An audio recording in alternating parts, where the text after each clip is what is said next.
ইরানের রাজপথে বিক্ষোভের আগুন জ্বালাতে চেয়েছিল ইসরায়েল আর তাদের দোসররা। তারা ভেবেছিল সাধারণ মানুষের ভিড়ে মিশে তারা রক্তের হোলি খেলবে এবং কেউ তাদের ধরতে পারবে না। কিন্তু ইরানের গোয়েন্দারা সেই আগুন নিভিয়ে দিল এক ঝটকায়। গতকাল রাতে তেহরানে ঘটে গেল এক নজিরবিহীন ঘটনা। ইরানের নিরাপত্তা বাহিনী ঝটিকা অভিযান চালিয়ে গ্রেফতার করেছে 200 জন বিক্ষোভের তথাকথিত নেতাকে। এদের হাতে প্লেকার্ডের বদলে ছিল হ্যান্ড গ্রেনেড এবং নাশকতার ব্লু প্রিন্ট। তাদের জিজ্ঞাসাবাদের পর বেরিয়ে এসেছে এক হাড় হিম করা সত্য। এরা কেউ সাধারণ প্রতিবাদকারী নয়, এরা কুর্দি সন্ত্রাসবাদী এবং মোসাদের চর। তারা পশ্চিমের প্রদেশগুলো থেকে তেহরানে এসেছিল শুধুমাত্র বিশৃঙ্খলা সৃষ্টি করার জন্য। আর সবচেয়ে বড় বোমাটি ফাটিয়েছে হানজেহ নামের এক রহস্যময় গ্রুপ। তারা ফাঁস করে দিয়েছে ইসরায়েলের হয়ে কাজ করা 600 জন গুপ্তচরের পরিচয়। মোসাদের পুরো নেটওয়ার্ক আজ ইরানের হাতে বন্দী। তেল আবিবে এখন শোকের মাতম চলছে। তাদের এতদিনের সাজানো পরিকল্পনা এক রাতে ধুলোয় মিশে গেছে। আজকের ভিডিওতে আমরা দেখব কিভাবে ইরানের গোয়েন্দারা এই বিশাল ষড়যন্ত্র নস্যাৎ করল এবং মোসাদের গোপন এজেন্টদের মুখোশ খুলে দিল। কিন্তু প্রশ্ন হল, কিভাবে ইরানের গোয়েন্দারা বিক্ষোভের বিশাল ভিড়ের মধ্য থেকে 2000 জন ছদ্মবেশী নেতাকে পিন পয়েন্ট অ্যাকুরেসিতে শনাক্ত করে গ্রেফতার করল? তাদের কাছে কি আগে থেকেই কোনো গোপন তালিকা ছিল? গ্রেফতারকৃতদের কাছ থেকে উদ্ধার হওয়া গ্রেনেডগুলো কি বড় কোনো নাশকতার জন্য আনা হয়েছিল? তারা কি তেহরানের কোনো গুরুত্বপূর্ণ ভবন উড়িয়ে দেওয়ার পরিকল্পনা করছিল? পশ্চিমের প্রদেশগুলো থেকে আসা এই বহিরাগতরা কেন হঠাৎ তেহরানে জড়ো হয়েছিল? কুর্দি বিচ্ছিন্নতাবাদী দল কোমালা পার্টির সাথে তাদের গোপন আঁতাত কি প্রমাণ করে যে এটি একটি পরিকল্পিত বিদেশি আগ্রাসন? হানজেহ গ্রুপটি আসলে কারা, যারা এক নিমিষেই 600 মোসাদ এজেন্টের মুখোশ খুলে দিল? এই তথ্য ফাঁসের ফলে ইসরায়েলের গোয়েন্দা নেটওয়ার্কের কি হবে? মোসাদ কি তাদের এজেন্টদের বাঁচাতে পারবে? এই সব প্রশ্নের উত্তর জানতে এবং স্পাই গেমের এই রোমহর্ষক কাহিনী শুনতে ভিডিওটিতে একটি লাইক দিয়ে শেষ পর্যন্ত আমাদের সাথেই থাকুন। চলুন পর্দার আড়ালের সত্যটা জেনে নেওয়া যাক। ইরানের রাষ্ট্রীয় মিডিয়া জানিয়েছে, গতকাল রাতে তেহরানের বিভিন্ন স্থানে একযোগে অভিযান চালানো হয়। গোয়েন্দারা আগে থেকে জানতেন যে বিক্ষোভের নামে কিছু লোক জড়ো হচ্ছে, যাদের উদ্দেশ্য মোটেও ভালো নয়। অভিযানে প্রায় 200 জনকে আটক করা হয়।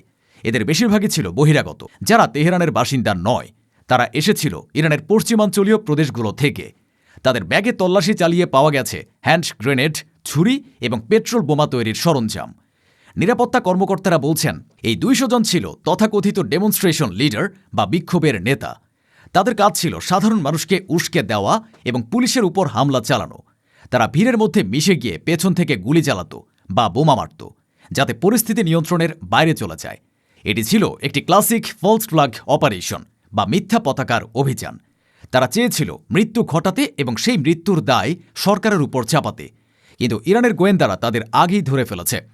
জিজ্ঞাসাবাদের পর বেরিয়ে আসে আসল সত্য। গ্রেফতারকৃতদের অনেকেই স্বীকার করেছে যে তারা কোমালা পার্টি অফ ইরানিয়ান কুর্দিস্তানের সদস্য বা সহযোগী। তেহরান এ সংগঠনটিকে আগেই সন্ত্রাসী গোষ্ঠী হিসেবে ঘোষণা করেছে। তাসনিম নিউজ এজেন্সি রিপোর্ট করেছে, এই ব্যক্তিরা কোমালা পার্টির কাছে সরাসরি নির্দেশনা বা ইনস্ট্রাকশন পাঠাচ্ছিল। তাদের বলা হয়েছিল কোথায় আগুন লাগাতে হবে, কোন রাস্তায় ব্যারিকেড দিতে হবে এবং কখন গ্রেনেড ছুটতে হবে। কোমালা পার্টি দীর্ঘদিন ধরে ইরানের বিরুদ্ধে সশস্ত্র সংগ্রাম চালাচ্ছে। তাদের ঘাঁটি ইরাকের কুর্দিস্তানে। অভিযোগ আছে ইসরায়েল এবং আমেরিকা এই পার্টিকে অর্থ এবং অস্ত্র দিয়ে সাহায্য করে। এই 200 জন এজেন্টকে পাঠানো হয়েছিল তেহরানকে অচল করে দেওয়ার জন্য। তারা চেয়েছিল ইরানের রাজধানীতে গৃহযুদ্ধের মতো পরিস্থিতি তৈরি করতে। কিন্তু তাদের সেই স্বপ্ন এখন হাজতের 4 দেয়ালের মধ্যে বন্দী। তবে এ ষড়যন্ত্রের শেকড় আরও গভীরে। ইরানের গোয়েন্দা মন্ত্রী কিছুদিন আগেই বলেছিলেন, বিক্ষোভের পেছনে বিদেশিদের হাত আছে। আজকের এই গ্রেফতার সেই দাবিরই সত্যতা প্রমাণ করল। কোমালা পার্টি একা এই কাজ করতে পারে না, তাদের পেছনে আছে মোসাদ। ইসরায়েল চায় ইরানের ভেতরে অস্থিরতা তৈরি করতে, যাতে ইরান তাদের পরমাণু কর্মসূচি বা আঞ্চলিক প্রভাব নিয়ে কাজ করতে না পারে। গ্রেফতারকৃতদের ফোনে বিদেশি নাম্বার পাওয়া গেছে। তাদের ব্যাংক অ্যাকাউন্টে বিদেশ থেকে টাকা আসার প্রমাণ মিলেছে। মোসাদ তাদের ব্যবহার করেছে প্রক্সি বা দাবার গুটি হিসেবে। ইসরায়েল নিজেরা সামনে না এসে এই কুর্দি বিচ্ছিন্নতাবাদীদের দিয়ে তাদের কাজ হাসিল করতে চেয়েছিল। কিন্তু এই নাটকের সবচেয়ে বড় টুইস্ট বা মোড়টি আসে হানজেহ নামের একটি গ্রুপের হাত ধরে। তাসনিম নিউজ জানিয়েছে, এই গ্রুপটি ইসরায়েলের হয়ে কাজ করা 600 জন ব্যক্তির পরিচয় ফাঁস করে দিয়েছে। এই 600 জন ব্যক্তি ইরানের ভেতরে বসে মোসাদের হয়ে ক্রিয়েটিং আনরেস্ট বা অস্থিরতা সৃষ্টির কাজ করছিল। হানজেহ তাদের নাম, ছবি, ফোন নম্বর এবং তাদের হ্যান্ডেলারদের তথ্য প্রকাশ করে দিয়েছে। এটি মোসাদের জন্য এক বিশাল ইন্টেলিজেন্স ডিজাস্টার বা গোয়েন্দা বিপর্যয়। তাদের 600 জন এজেন্ট বা সোর্স এক লোহমায় এক্সপোজড বা উন্মুক্ত হয়ে গেল। এরা এখন আর কোনো কাজ করতে পারবে না। এদের জীবন এখন সুতোর উপর ঝুলছে। হানজে দাবি করেছে তারা মোসাদের ডাটাবেস হ্যাক করে এ তথ্য পেয়েছে। এটি প্রমাণ করে ইরানের সাইবার সক্ষমতা এখন কোন পর্যায়ে পৌঁছেছে। তারা শুধু ডিফেন্স করছে না, তারা পাল্টা আঘাতও হানছে। গোয়েন্দা সূত্রগুলো বলছে যদি এই 200 জন নেতাকে গ্রেফতার না করা হতো তবে তেহরানে আজ রক্তের বন্যা বয়ে যেত। তাদের পরিকল্পনা ছিল সুনির্দিষ্ট। তারা প্রথমে ছোটখাটো বিক্ষোভ দিয়ে শুরু করত, তারপর ভিড়ের মধ্যে গ্রেনেড ছুড়ে দিত। এতে সাধারণ মানুষ মারা যেত এবং পুলিশকে দোষারোপ করা হতো।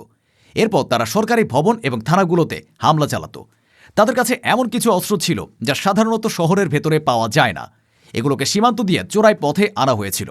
মোসাদ চেয়েছিল তেহরানকে আরেকটি দামেস্ক বা বৈরুতে পরিণত করতে, কিন্তু ইরানের নিরাপত্তা বাহিনীর তৎপরতায় সেই ব্লুপ্রিন্ট ব্যর্থ হয়েছে।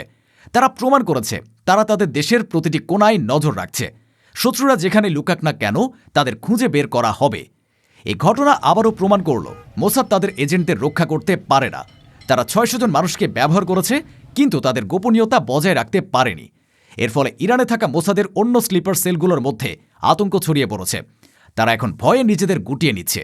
তারা বুঝতে পারছে মোসাদ তাদের বাঁচাতে আসবে না। তারা এখন ইরানের গোয়েন্দাদের হাতের পুতুল। মোসাদের এই ব্যর্থতা ইসরায়েলের গোয়েন্দা জগতের জন্য এক কলঙ্ক। তারা দাবি করে তারা বিশ্বের সেরা, কিন্তু ইরানের কাছে তারা বারবার মার খাচ্ছে। আকিল খাওয়ারজের ফাঁসির পর এই 600 জনের পরিচয় ফাঁস মোসাদের কোমর ভেঙে দিয়েছে। কোমালা পার্টি বা অন্য কুর্দি বিচ্ছিন্নতাবাদীরা ভেবেছিল তারা পশ্চিমাদের মদদে ইরান দখল করবে, কিন্তু তারা ভুলে গিয়েছিল ইরানের কুর্দি জনগণও তাদের সমর্থন করে না। ইরানের সাধারণ কুর্দিরা শান্তি চায়। তারা চায় না তাদের শহরগুলো যুদ্ধের ময়দান হোক। এই সন্ত্রাসীরা আসলে কুর্দিদের নাম ভাঙিয়ে নিজেদের স্বার্থ হাসিল করতে চেয়েছিল। এই 200 জন নেতা জেলে পৌঁছে মরবে। তাদের নেতারা বিদেশে বসে আরাম করছে, আর এরা এখানে মরছে। এটি তাদের জন্য এক বড় শিক্ষা। ইসরায়েল বা আমেরিকার কথায় চললে পরিণতি এমনই হয়। ইরান সরকার স্পষ্ট জানিয়ে দিয়েছে জাতীয় নিরাপত্তার প্রশ্নে তারা জিরো টলারেন্স নীতি অনুসরণ করবে। যারা দেশের ভেতরে বসে শত্রুর দালালি করবে তাদের কোনো ছাড় দেওয়া হবে না। এই গণগ্রেফতার এবং নাম প্রকাশ করা একটি সতর্ক বার্তা। ইরান বুঝিয়ে দিল তাদের মাটিতে বসে ষড়যন্ত্র করার সাহস যারাই দেখাবে তাদের শেকড় উপড়ে ফেলা হবে। পশ্চিমা মিডিয়া হয়তো মানবাধিকারের কথা বলে চেঁচামেচি করবে, কিন্তু ইরান তোয়াক্কা করে না। তারা জানে দেশের নিরাপত্তা সবার আগে। দয়া দেখালে দুর্বলতা প্রকাশ পাবে।